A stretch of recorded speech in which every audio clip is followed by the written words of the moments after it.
this is Tony Gonzalez, and today we are going to talk to Neil Sean from Journey, who is going to release a new CD called Freedom. How are you, Neil? Very good.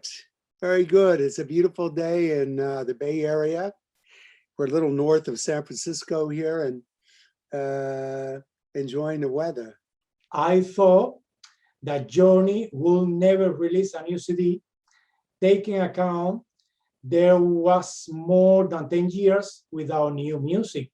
Why did you decide to release Freedom right now? You know, it just felt like the right time with everything that the band had gone through legally, with the divorce to the ex-members, us winning the case and getting a green light to move forward. Felt like what we needed to do for ourselves as well as our fans is reinstate ourselves stronger than ever. And so that's what I feel that we've done. And this album is being met with great reviews and feelings from everyone that's heard it.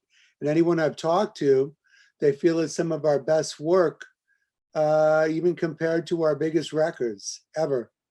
As Escape behind me, or, you know, Frontiers or Greatest Hits. To me, it encompasses, this album, Freedom, encompasses everything that I've done with the band for close to 50 years now. I'm the last standing man that, you know, started the band and been there for 50 years, starting next year. And so from the beginning to now, I think we have all those elements in this album. So I have read about the situation with two musicians that were in the band, and now they aren't. And for this reason, I would like to ask you if there is any message in the title of the CD, Freedom. Yes, freedom means everything. It's everything that we've gone through, everything that us all worldwide have gone through with this pandemic. Everybody would like to be free to go out again and not wear masks. Unfortunately, that's not happening yet. But also legally within the band, we're free of all that. And also, you know, I've moved away from old management. I've moved away from Live Nation, you know, with AEG now, whom I love. As a new promoter, and also managing myself. And so a lot of good things have been happening since I've taken on this managerial role that I was never aware of before, because there was too many people in between. And so now I'm getting calls from a lot of interesting people. For instance, the Raiders, the football team, you know, they asked me to do a televised version of the Star Spangled Banner months back. And, you know, the guy called me and he said, I've been trying to get a hold of you for like the last 20 years. And I said, really? Well, who were you talking to? And they said, your management. And I said, and what did they tell you? And they said, they told me that you weren't interested. So, you know, I don't know why, but ex-management wanted to keep me in a box. They didn't want me out. They wanted to control me. I'm not the type of person that can be controlled or will be controlled, you know, that now that I've found out everything that's going on. Also, you know, during this pandemic, not only being able to record new music from a very inspirational place and a real place, I was able to, with the last 2 years off and not being on tour, I was able to get many of our business fairs in order. And I found out that our trademark for merchandise had never been trademarked since 1973, until just most recently, where I've now acquired that. It's very difficult for a musician like you to control your career, because your job is making music, playing guitar. But when you told me that this happened with your management, I think that it's really complicated to see what kind of person you trust to put your career, and maybe in some cases, they even put your career in risk. What do you think? Yeah, they put the brakes on, definitely. You're paying them this big amount of money, which is usually 15 to 20% of the gross off the top of everything you're making. That's a huge amount of money to basically keep you in a box and keep you down here and not allow people that want you to come on their TV show.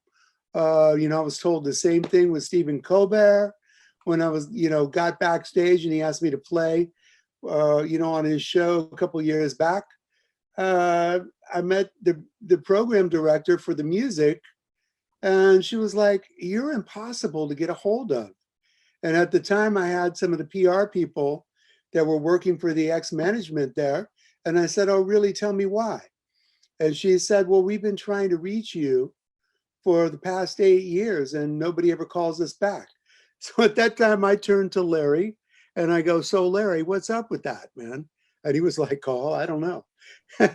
And so, you know, basically it's so silly, but you would think that anybody that's a good manager wants to promote you to the utmost and get you out there because it only makes the band and yourself bigger.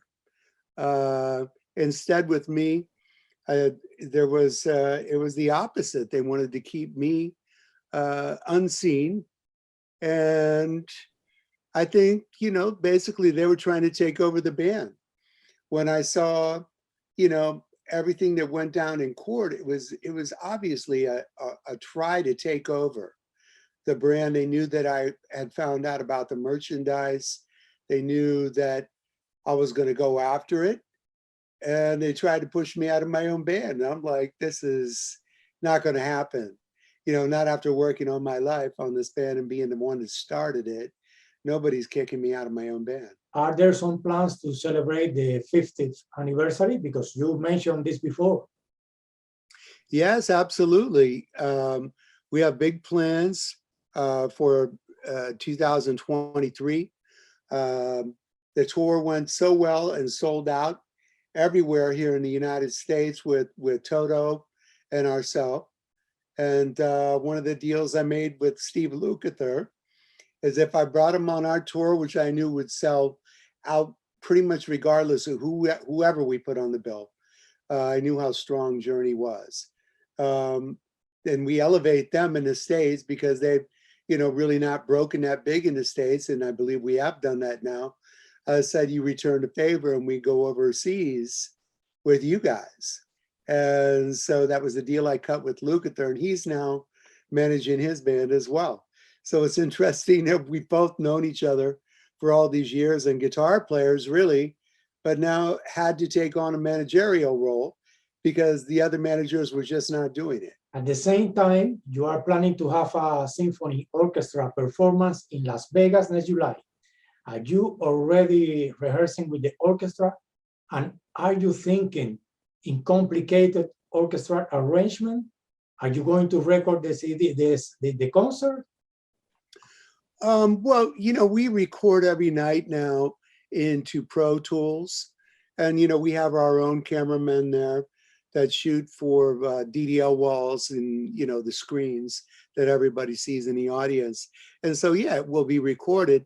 The arrangements for most of the material was done years back when we did Hollywood Bowl, and we did an orchestral show there with a 100-piece orchestra. And it was quite a long show. It was about 2.5 hours, if not longer. And it went all the way back from Infinity to then, 3 or 4 years ago, all the material that we had compiled. And we changed the arrangements a bit. We did the rehearsal for those arrangements a long time ago and actually came up with the arrangements before the conductor came in and charted everything. And so now we're just adding, a few new songs, and we're going to do some of the other material that we only did at the Hollywood Bowl that nobody ended up seeing because the managers at the time didn't cut the right deal with the Hollywood Bowl, and they wanted to charge us a portion to be able to use the live recording, so it never came out. So no sense in not using that time that was, very well spent by the orchestrator. And we're going to do it now at these 4 shows, our little stay in Vegas for 4 shows. I asked you about a video because I saw the video Journey Through Time, and I knew about that video because Marco Mendoza told me that he was playing on that. Let me tell you that I see Dean Castronovo singing in Journey Through Time. You take it for the new CD to sing in a song, saw him singing separate ways. I imagine that you kept him in Journey for the future as a singer. Yes, what do you think? Well, Dean has always been our secret weapon back there, behind the drums. Mm-hmm. I've seen him sing in front as well as sing behind the drums.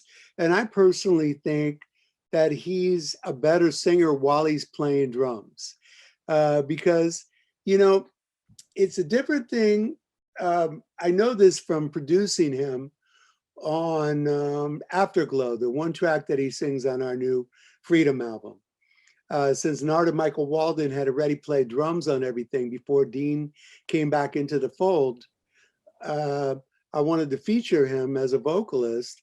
And so I had written that song. It was the last song I wrote with Jonathan, and went in the studio with Narada, and I cut the song. I, pretty much wrote it on acoustic guitar and sang my melodies into an iPhone, went in and cut the song just with drums and guitar.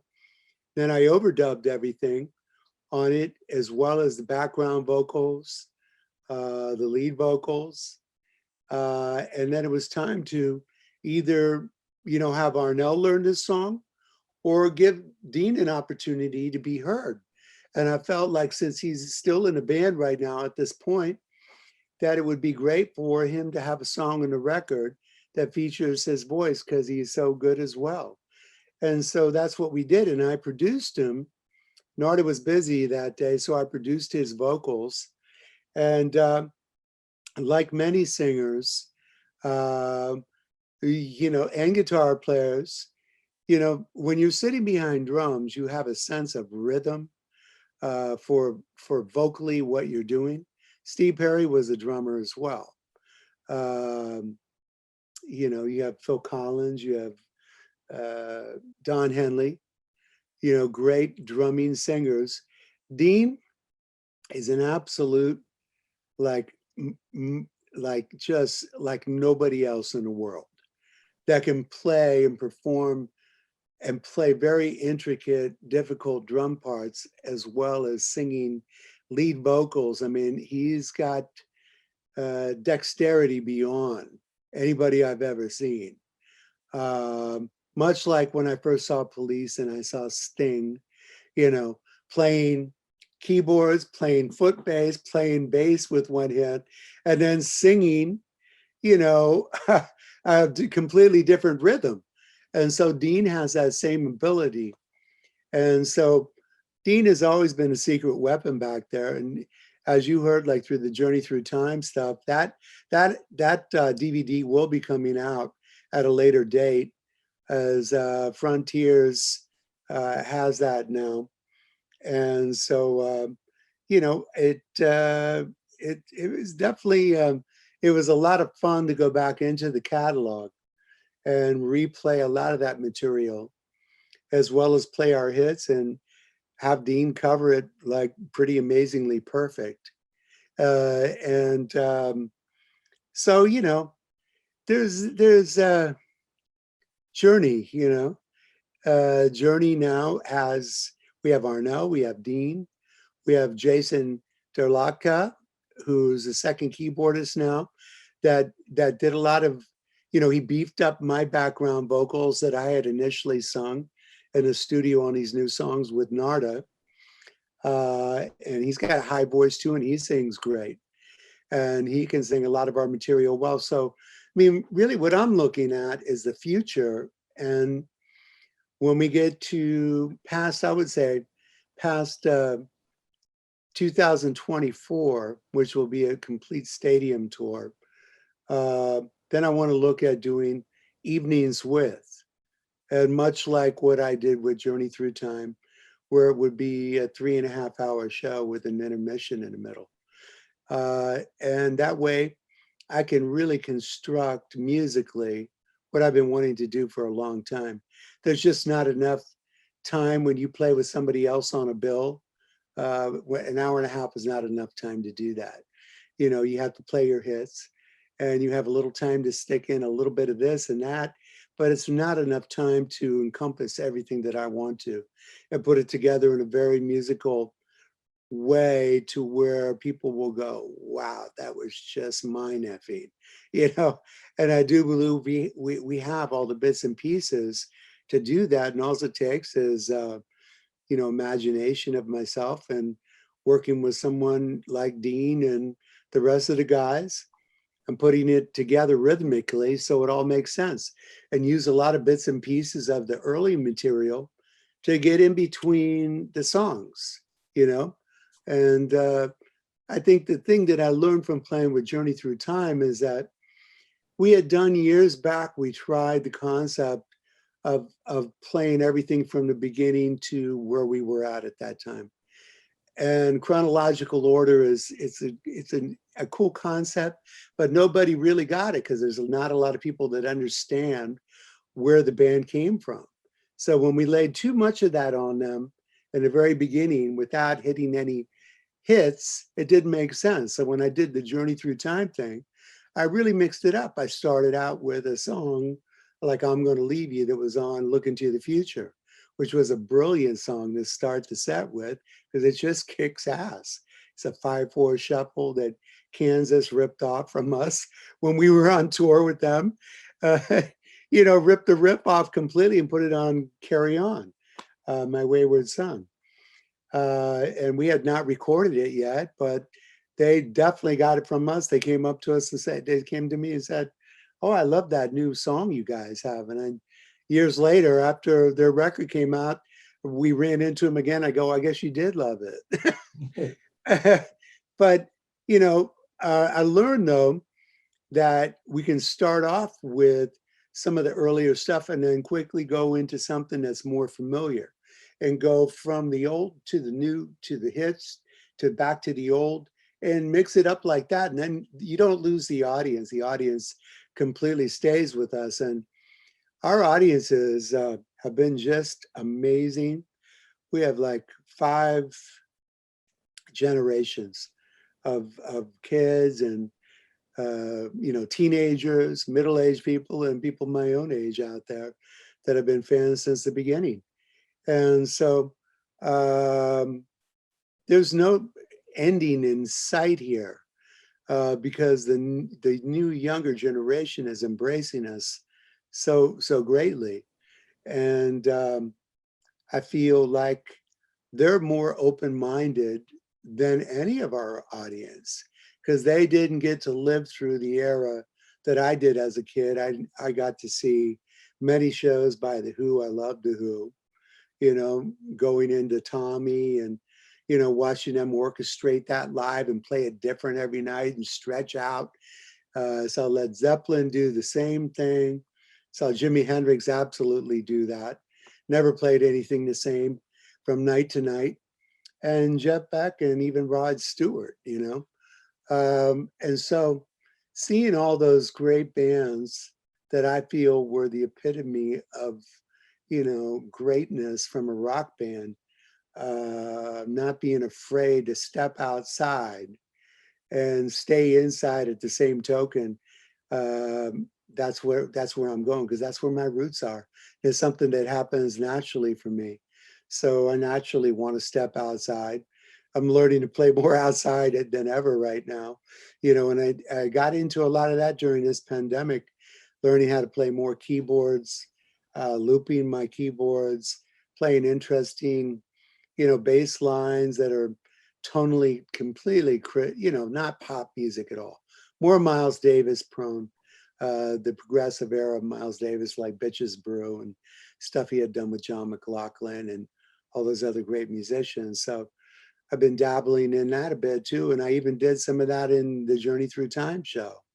You know, we went from a song like La Do Da Do Day into Jack Johnson bass line. And I proceeded to play like a 15-minute guitar solo that was more outside than anything my audience had ever heard me play before, and got a standing ovation in LA, you know? And so I was like, wow, you can actually do all of it. And the audience is actually more blown away and happy with it. So I really do believe that when we first came out, we were somewhat ahead of our time as being a jam band and a prog band. Now the jam bands are very big, like Fish, you know, following in the Grateful Dead's shoes. I think Journey is one of those bands. We've just not done it in that fashion yet. And it's a huge audience. I mean, we could be playing to 150, 175,000 people a night, but attaining the same audience and just switching a few things up. Nothing really major, it's just being who we've been in the past and being who we are now. Now that you mentioned Miles Davis, I know that during your career, you have rubbed your shoulders with good jazz musicians like Narada Michael Walden, Jan Hammer, Steve Smith, and I remember the song She's For Real from University. Your father was a jazz lover, as long as I know. Yeah. Are you thinking to play jazz in the future, or maybe a fusion? Absolutely. I am a fusion player. I'm a blues fusion player. You know, I'm not a bebop guy by any means, but I definitely have gotten more into fusion and not being afraid of going outside the box as I've been experimenting, you know, because I'm not really a studied player. You know, you have, you know, many jazz fusion guitarists are very studied. They know every scale. They can sight read music. I don't do any of those. I play all by ear. And so in order for me to get comfortable with it, I had to create my own backing tracks on keyboards. And just being able to do that and move the bass around like half notes, whole notes, and make it, I found, you know, there's a theory there for myself that I understand. And it's not scales at all, because I don't understand scales. It's what I hear against that bass line and, you know, how I spread the chord out tonally with two hands on a keyboard that allows me to hear what I'm going to play on top of it. And so I've been spending a lot of time like that by myself when I'm not working on a Journey record, just experimenting at home and learning how I would be able to express myself the best on the most outside stuff I could come up with, you know, to make it sound inside and outside at the same time, and to groove and to never lose the blues aspect, but definitely tap into the fusion and jazz world. You know, I definitely see myself going there further and further every time. I mean, it's just natural step forward for me. You know, it's not like you lose something, you're just attaining more information to be able to stick into your repertoire when you play live. Apart from the singles, there are a couple of songs that catch my attention. One was Holding On, that is a little complicated, and is a Journey song with, I think, I imagine that has a little Van Halen flavor. I'm wrong? It's interesting you say Van Halen. I didn't think of Van Halen when I came up the riff, but I did think of when I was singing it and coming up with the melody, you know, and I worked on this one for a while because it was one of the first songs I cut with Narda, you know, and I just did it for fun, just to get us going, because it was up tempo and I wanted to hear what he would do rhythmically with my riff. And so, you know, you could have played that riff straightforward on drums, you know, like a straightforward rock drums. But I knew Narda would mess it up, you know, in a good way. He would like fuse it a bit. And it did. It took me, after I heard it, it reminded me of, Wired, the album he did with Jeff Beck and Jan Hammer, putting the funk and the fusion into it. When I heard it back, I went, oh, this is interesting. It sounded more like something to me that Montrose might have done with Sammy Hagar than Van Halen. But I felt like definitely when I heard the song musically, I thought Sammy Hagar would eat this up in a second flat. So when I shared the record with him, Sammy, he wrote me back and he said, man, he goes, I don't know about the order of this record. He says, you put all this light stuff in the front. He says, I would have opened it with, Holding On. And I knew he would say that, immediately.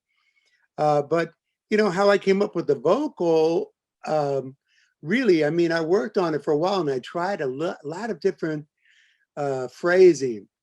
And what I ended up with was somewhere in between what I imagined in my mind that Aretha Franklin would sing, or Aretha and Sammy together would sing. And so that's how I came up with the melody that I sang, that Jonathan ended up writing the lyrics to. Randy wrote, the chorus, Holding On. Yeah, that was the first song we worked on. And that's going to be a ballistic song live, as well as Come Away With Me. I can definitely hear how I'm going to stretch that out for quite some time live. When we have more time to play, there's lots of interesting things we can do in the end and in the beginning before the song even starts. I see it starting a set. I see it, everybody getting that rhythm going, much like Sly and the Family Stone did, in Woodstock with Stan, and,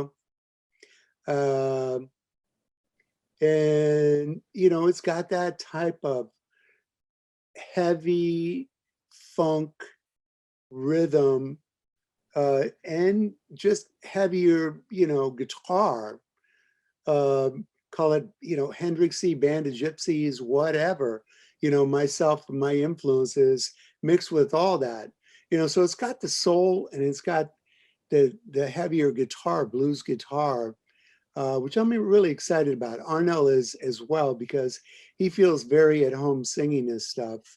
And it shows, a true different new side of Arnel, which he very much enjoys.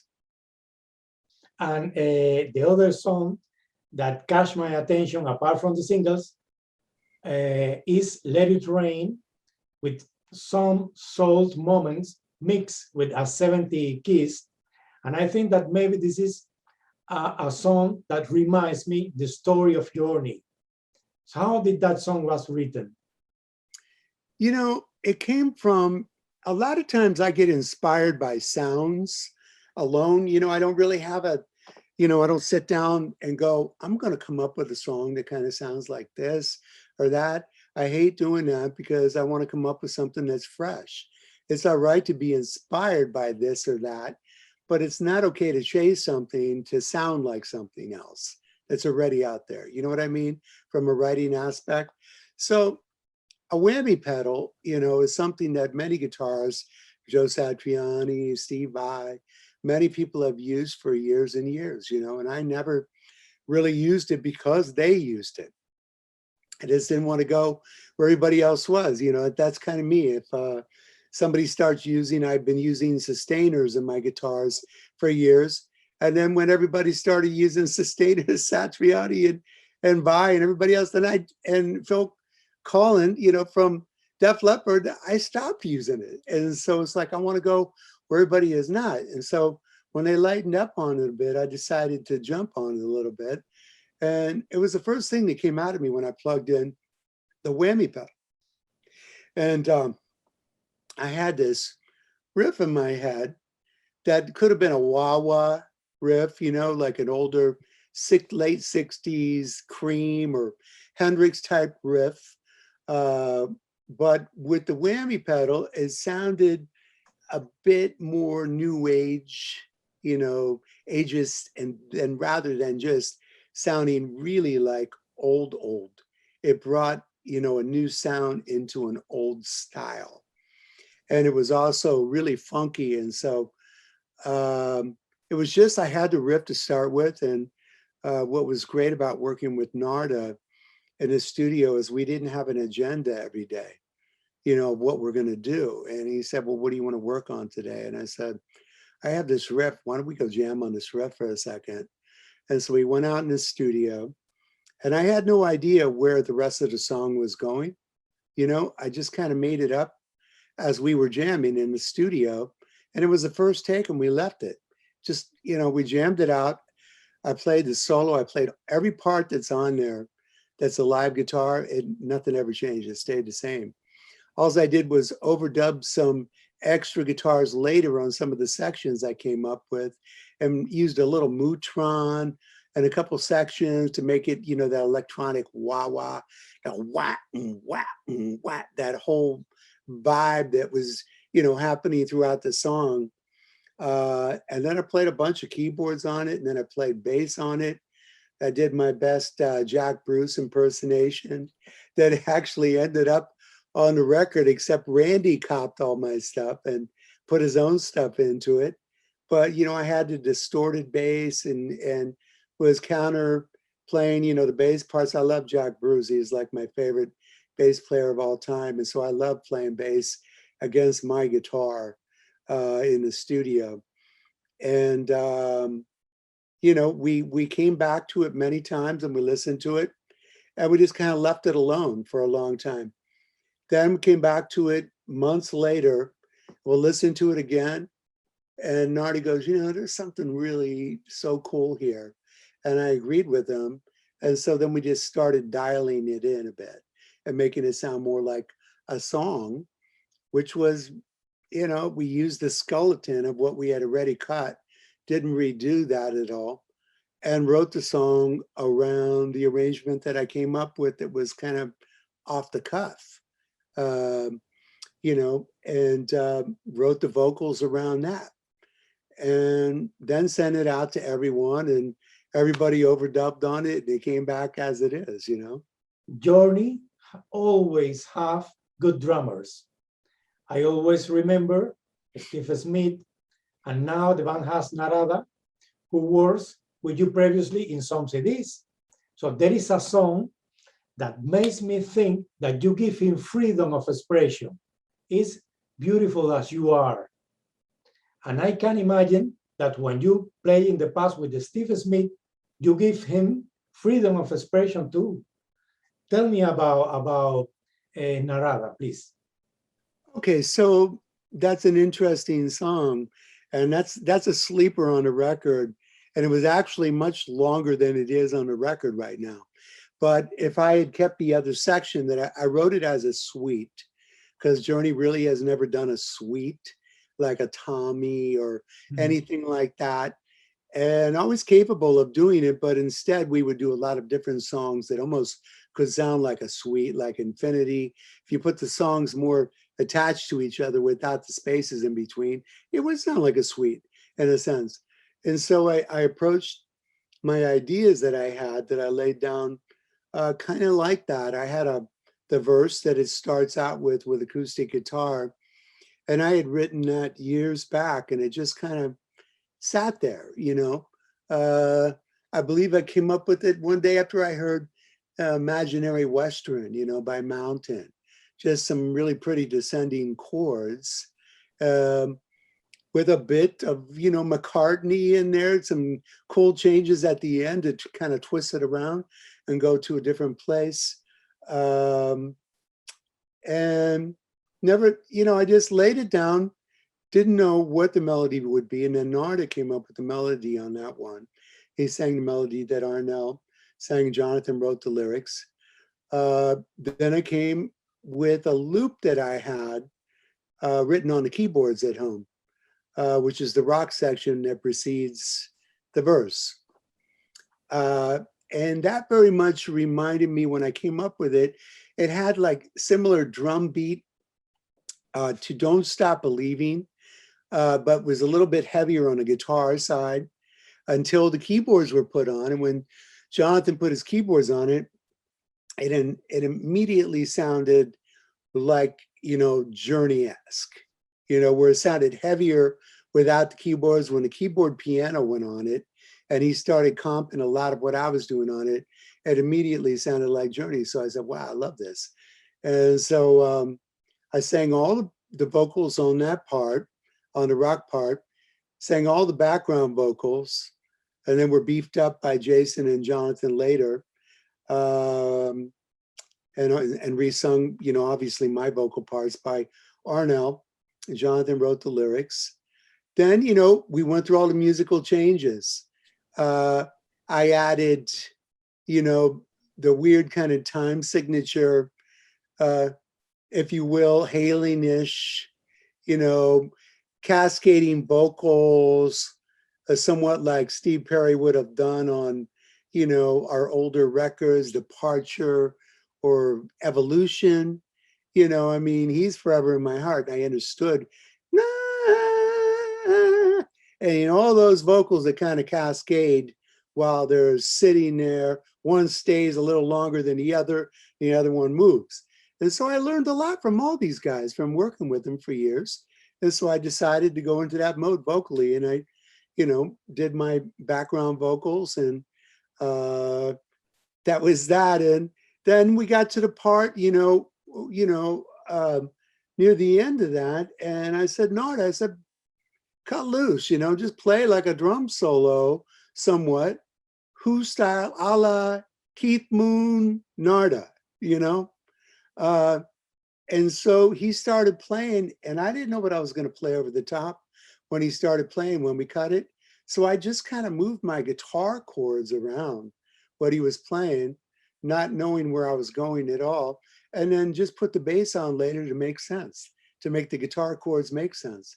I know you when you were playing in Santana, and I remember that Santana is a multi-ethnic band, and in Journey and Looking to the Future, sometimes the band resembles the music of Santana. Your own guitar style becomes very different from Santana's style. But my question is, what did Carlos Santana give you as a guitar player? Wow, Carlos gave me a lot, and he's an amazing person. He's always been a mentor of mine, and we still remain to be like really the best of friends, tighter than ever. We're talking about working together again, and actually, hopefully, what I'm looking at now that I'm managing, and Steve Lukather manages Toto, Luke and I are talking about playing some, bigger shows in Europe, some stadiums in some cities. But I'm also talking to Carlos to join us near the end of 23 and play some stadiums here in the States as well as abroad. Like in Japan, the three of us could go and sell out, that monster stadium there, probably 2 or 3 days, 4 days. And so we're looking at that package as well. And Carlos and I are talking about recording some new music together too, which I'm looking forward to. And he gave me so much, he turned me on to so many different type of cultural musics that I was not aware of, when I joined the band. I was mostly aware of blues guitarists and, all the electric blues guitarists that came out of the UK, Hendrix and Clapton and Jeff Beck and, Jimmy Page, as well as all the old black ethnic blues players that I, studied and played with, like B.B. King and Albert King. Carlos had a completely different style than all these different guitar players that I had listened to. And when I first started listening to him, I was like, wow, this guy has a completely style all unto himself, and it was very soulful, and yet it was very fire, like a lot of fire, a lot of melody, and very rhythmic, in the sense that he played off of, you know, the band was so great to play with because there was so much going on rhythmically with timbales and congas and drums and how all that meshed together. Once that rhythm section got going, it was like a giant locomotive you could never stop. And so it's always so much fun to play with him and play in that style of music. But he definitely made me, when I first joined Santana, I was more known as the young Eddie Van Halen without doing the tapping. I was like, you know, the machine gun guitar player that played all the British blues guys licks sped up, you know, and with a wah-wah and fast and precise, you know. So I was kind of like the fire guy that came into the Santana and, you know, lit the fire here and there. And Carlos and I sounded great together, I thought, because the styles were so different. Then when we parted, you know, after Caravanserai, I found that, you know, he had rubbed off on me so massively. I became much more of a melodic guitar player. And also then, you know, with the addition of Steve Perry coming in the band, I started writing for the first time really with a vocal, not that Greg Raleigh wasn't a vocalist, he was a great vocalist, but a vocal vocalist like Steve Perry, where the whole song is going to be written around the vocal. Where Greg, you know, was, you know, part-time vocalist in Santana, and part of it was instrumental. Same with the early Journey, you know. So I started discovering and figuring out how to write a 3.5-minute song, which was not easy really to keep some kind of musicality to it and some dignity left, and to try to, you know, condense it into 3.5 minutes is not easy. It's much easier to play a long song and be very musical with. To chop it down to a very short amount of time, it's much more difficult. So it lends itself to, you don't have a lot of time to jam on guitar. If you get a little solo in it, you convey the vocal melody, you know? So at that point, you know, I went more melodic in my own mind, and sort of wanted to do an extension of the vocal. And, you know, my favorite vocalists of all time were like Aretha Franklin, Donny Hathaway, Stevie Wonder, you know, Curtis Mayfield, you know, Bobby Blue Bland, all these great singers. And so I just tried to convey the melody more in these shorter written songs and be the extension of the vocal when the vocal ended, rather than setting myself up to flash out every song, you know. I think, you know, with this new record, I found a really cool happy medium in between doing what I used to do, not being afraid to do it and stretch out, but also have the melody intact in the right places. Now that you mentioned your favorite singers, I'm laughing because I remember a story, a short story. One day, a friend of mine comes to my house with The Hunger, the Michael Bolton CD. He knew that I didn't like Michael Bolton, but he showed me the lineup and I reconsidered my views because you were in that CD with Jonathan Cain. Right. Randy Jackson was involved in this recording. So, but tell me, how did you and Jonathan get into The Hunger? Because let me tell you the second part of the story, that then it comes Soul Provider, and I was really fast to get the CD, only to see the lineup, and I saw that you weren't there. And it was, oh, and it was a coincidence, but Soul Provider is the most popular Michael Bolton CD. Tell me, why did you get involved with Michael Bolton and why you didn't recording Soul Provider? Okay, well, you know, I had met Michael Bolton years back when he first came on the scene. And actually, at the time that I met him, it was about the time that, Steve Perry did not want to continue with the band at that time, and we were considering moving on with a different vocalist, even way back. And so Michael Bolton was somebody that we thought about. And then, we worked with him. Jonathan was producing the record with him. Randy Jackson came in with me. We did Dock of the Bay and one other song. I don't even remember what it was, but it was so funny, man. We were in Sausalito recording at the record plant, and we're in Studio B. And guess who's in Studio A right next to us while we're cutting the Dock of the Bay?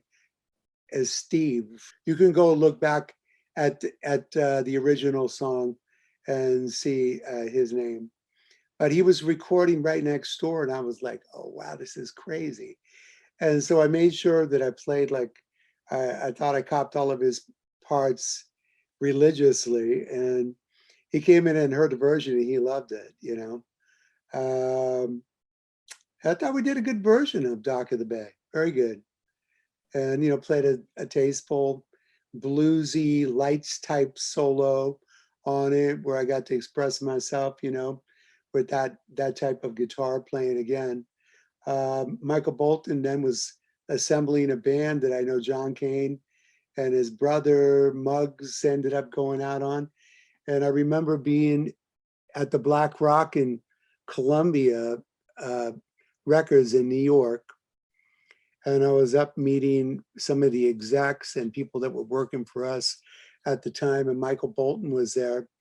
And he was hitting on me to do the tour. And he said to me, come on, man. He says, you need to come with me. He says, I'll make you a star. And I just kind of laughed and I go, I'm already a star in my own right, even though I don't walk around saying that.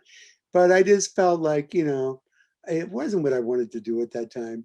And, I was already touring so much. I didn't feel like jumping on a bus and doing the whole thing, with somebody else. So I didn't feel like being involved in a tour. Great vocalist though. Good story, Neil, good story. So my final question is, do you think it's possible to solve the problem with Steve Smith and Ross Barry in the same way you did with Jonathan Kane, who is playing in this CD? Say that again? Do you think that it's possible to solve the legal problem with Steve Smith and Ross Barry? You know what? The whole scenario and the way the lawsuit went down and to try to take over and remove me from something that I actually started didn't go down well. And it still doesn't go down well. I forgive in a sense because it's good for me not to carry that shit, on my shoulders. But I don't forget, and I'm not a fool.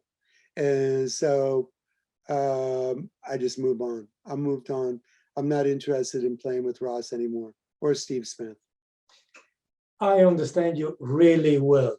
So what happened? When you are a fan, you want that all the musicians were like brothers, but this not always going to happen. So thank you very much, Neil. With this, we can finish the conversation. Thank you very much for your time and your music, of course. You're welcome, Tony. Yes. Have a great day. Great evening. I think you're probably evening right now. Yes. Yes. I'm going to now shut up for a while because I've been talking since 7 o'clock in the morning. It's now almost 12 o'clock in the afternoon.